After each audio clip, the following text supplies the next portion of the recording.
Tonight on the news at 11, President Donald Trump, Maryland Governor Wes Moore trading barbs over social media as the federal takeover of the district continues.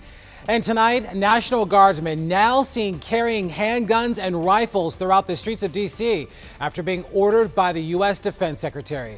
Thanks for joining us on the news at 11. Good to see you as always. I'm Larry Miller.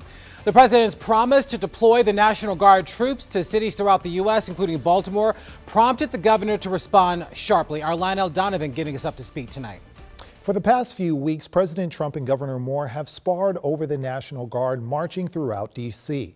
Moore has criticized the White House's decision repeatedly, calling it unconstitutional and unsustainable.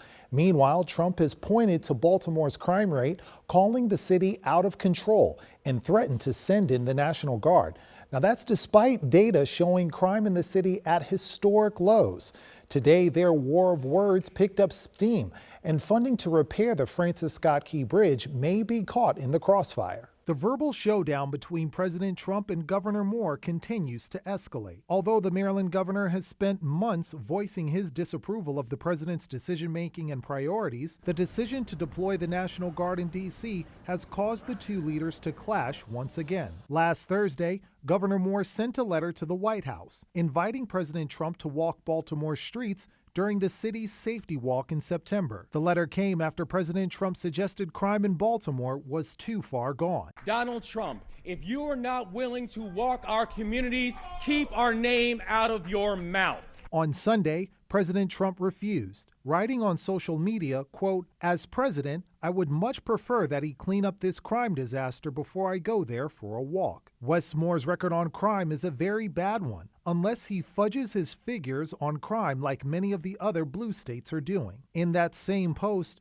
Trump not only threatened to send the National Guard into Baltimore, he also said he may, quote, rethink federal funding sent to Maryland to repair the Francis Scott Key Bridge. Federal funds to replace the Francis Scott Key Bridge were approved by Congress and signed by President Biden last year. On Sunday, Trump also called Moore's military commendations into question, and Moore responded with a question of his own, asking if Trump lied to get out of the draft. Now, at this point, there's been no official word from the Trump administration about changing anything regarding federal funding for the Key Bridge.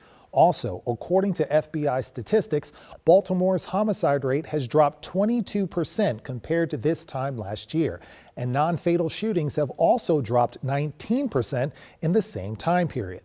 This drop in violent crime is also being seen in other U.S. cities. From the studio, Lionel Donovan, WUSA 9.